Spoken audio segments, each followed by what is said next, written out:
A sadhu named Gumnami Baba looked identical to Netaji, lived in UP for more than 30 years with some shocking evidences.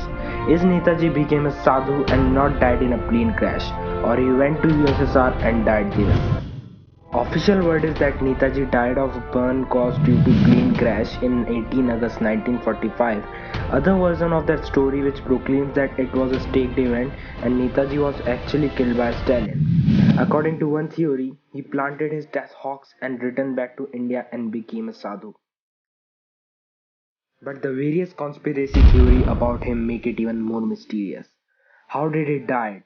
When he died? Where was he if he didn't die of a plane crash? Was Subhash Chandra Bose actually somewhere else at the day of supposed plane crash? There were no official reports released by Government of India or Britain.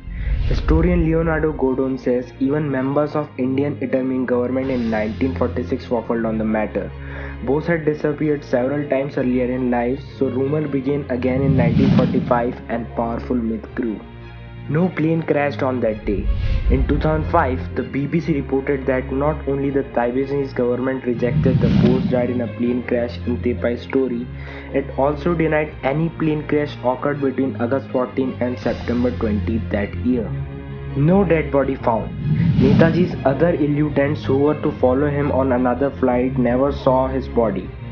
No one took photograph of Bose's injuries or his body, nor was a death certificate issued. Mahatma Gandhi said, Subhash is not dead, he is still alive and biding his time somewhere. Shah Nawaz Committee was set up in 1956 to solve the mystery behind Netaji's death, but even they couldn't find the answer of every question.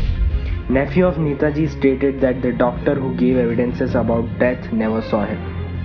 Mukherjee Commission set up in 1999 tells us that though oral commission were in favor of plane crash, the commission concluded that those accounts could not be relied upon and that there were a secret plane to ensure Subhash Chandra Bose safe passage to Russia with knowledge of Japanese authorities and Habibur Rahman. Commission also observed that the ashes kept at Trekonji temple, reported to be of Bose, were of Ichoru Ukara, a Japanese soldier who died of a cardiac arrest. USSR link. Some theories even suggest that after he faked his plane crash, he went to USSR, keeping in mind the cold tussle between America and USSR and asked for asylum. There were reports that Dr. Saroj Das of Calcutta University told his friend Dr. R.C. Majmudar that Dr. Radhakrishnan had told him that Bose was in Russia. In another reports, former Indian ambassador Dr. Satyanarayan Sinha met CPI founder Abhinaj Mukherjee's son Gogari, who said his father and adjacent cell in Serbia.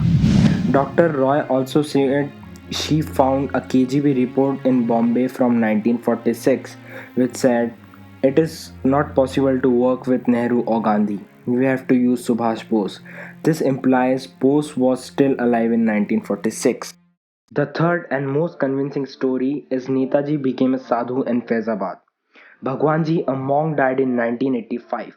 He maintained contact with Dr. Pavitra Mohan Roy, the former top secret service agent of INA. However, more than his life, what Bhagwanji left behind after his death seems to confirm that the sadhu and Bose were one and the same. Gold rimmed spectacles identical to what Netaji was always pictured wearing, powerful German binoculars, a color photograph of Swami Vivekanand, Bengali books, the original copy of summon issued to Suresh Chandra Bose to appear before the Khosla Commission, a map of undivided India, an album containing family photograph of Netaji Subhash Chandra Bose, an identical round watch Netaji used to wear. The writing of Subhash Chandra Bose and Gumnami Baba was also matched by a Bilal, a writing expert, and he gave positive reviews.